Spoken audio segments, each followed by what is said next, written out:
Hey, what's going on, you guys? This sub that I ordered with ported box, and right now that's gonna get put in the SC300.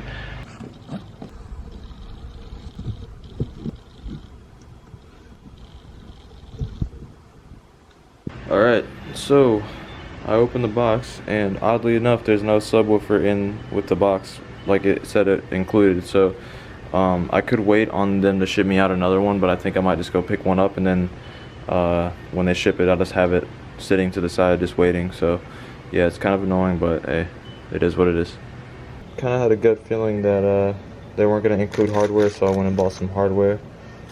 Alright guys, so I'm headed to Walmart right now. I'm going to go and get this little cheap 12-inch sub real quick and continue with the process. Alright you guys, I'm back from Walmart. So I went and kind of hunted for this, but I found this 12-inch sub. It's a Pioneer 1400 watt max amps. I am probably going to just run this one as my primary, and then when the other one comes in the mail, just keep that off to the side just in case this one takes a dump. And just so you guys know, it can get confusing sometimes when you put in wires to certain things, but as you guys can tell, I have them plugged in, and usually for positive terminals I always go the more vibrant color, and then your negative terminal usually is black or something that's a little bit of a more neutral color. These two connectors are going to end up going in the sub box, which is going to connect to your amplifier on this side. But yeah, you pretty much hook those up, and you have two little flaps here for positive and negative.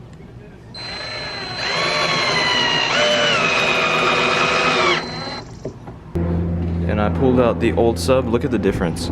So this one's a non-ported box, and it's made for like a tiny truck or something, so you can fit your legs.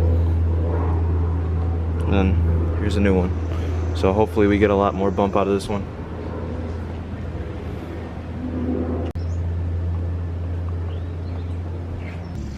Alright y'all, I got it all hooked up with the negative and positive terminals. I did aim the sub this way so I can get air back and forth, and now that there's a port, you know, it's just a lot better. And excuse my ghetto trunk setup, man, this thing is just falling apart on me.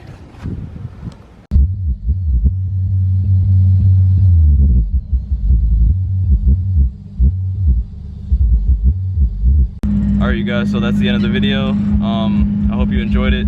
Basically, I have about $110 in the setup with the amp and the sub, so it's a cheaper setup. It definitely shouldn't be something that lasts a long time, but with me not driving the car every day, and with me also not listening to music really loud, I shouldn't kill alternators, and I shouldn't kill that amp, hopefully, but we'll see. And thank you guys for you 100 that subscribed. I appreciate you guys, and I'm probably gonna do another video where I do a walk around of this car and show you guys the ins and outs, the motor, all the details on everything. So stay tuned for that, and I'll see you guys in the next one. Peace.